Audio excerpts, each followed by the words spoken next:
Greetings, family. Down here in Medellin, Colombia, on a business trip / vacation. This is Baba, and I just wanted to share a couple things with you that came across my mind, particularly with respect to language and communications. A lot of times we get stuck or caught up in the use of the English language, which is a very powerful language with respect to commercial activity, and I would say even science, with the addition of the Latin phrases and the like.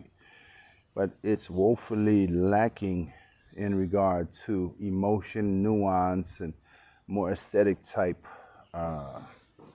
expressions. And that's why Africans and other people who have a more developed language add a lot to English. That's why there's so many idiomatic phrases. And you look on the media, there's always Africans who are, the latest phrase, and some people pride themselves on being able to translate, black speak, so to speak, and all the terms are always adopted by the wider culture. That's because the wider culture has no soul or spirit, but it is very efficient with regards to achieving the goals of the leaders of the culture. And the English language is very interesting in its development as we go back to the time of its development.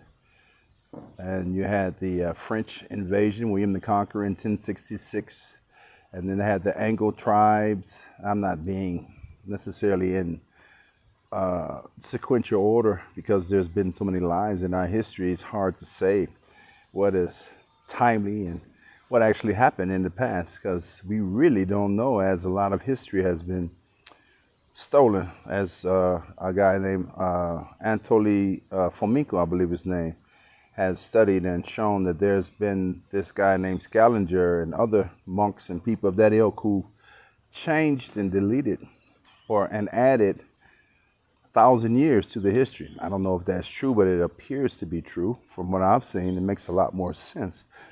But anyway, the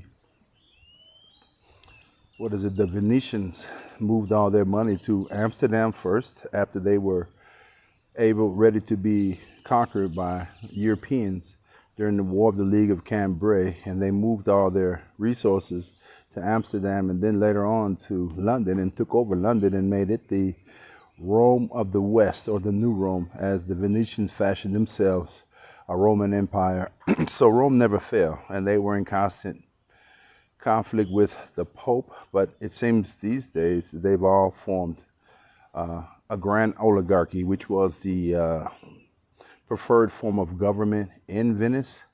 So what we have now is basically crime families that run the world, mafia crime families. And that movie, Godfather 2, I think is probably, well, 1 and 2 actually are probably the most instructive with regards to really understanding what's happening in the world. There's no one person, there's agendas of oligarchic interests. And luckily the time is coming to an end. We are in the age of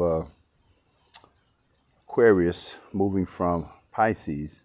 Duality, separation, lies, deceit, and they have been able to flourish and prosper. But we are in the time of Cepheus, the return of the Ethiopian king, and there's new things abreast as we push forward with these chemical controls and these underground bases and the like.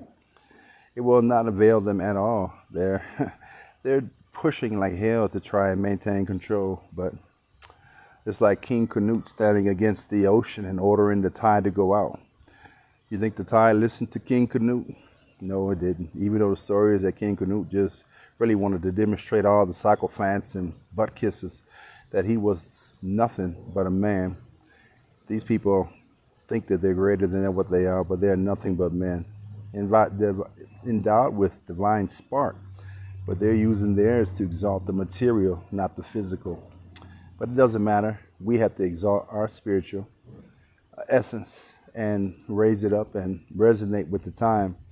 These people are going to end their time here soon. We have to resist at all costs.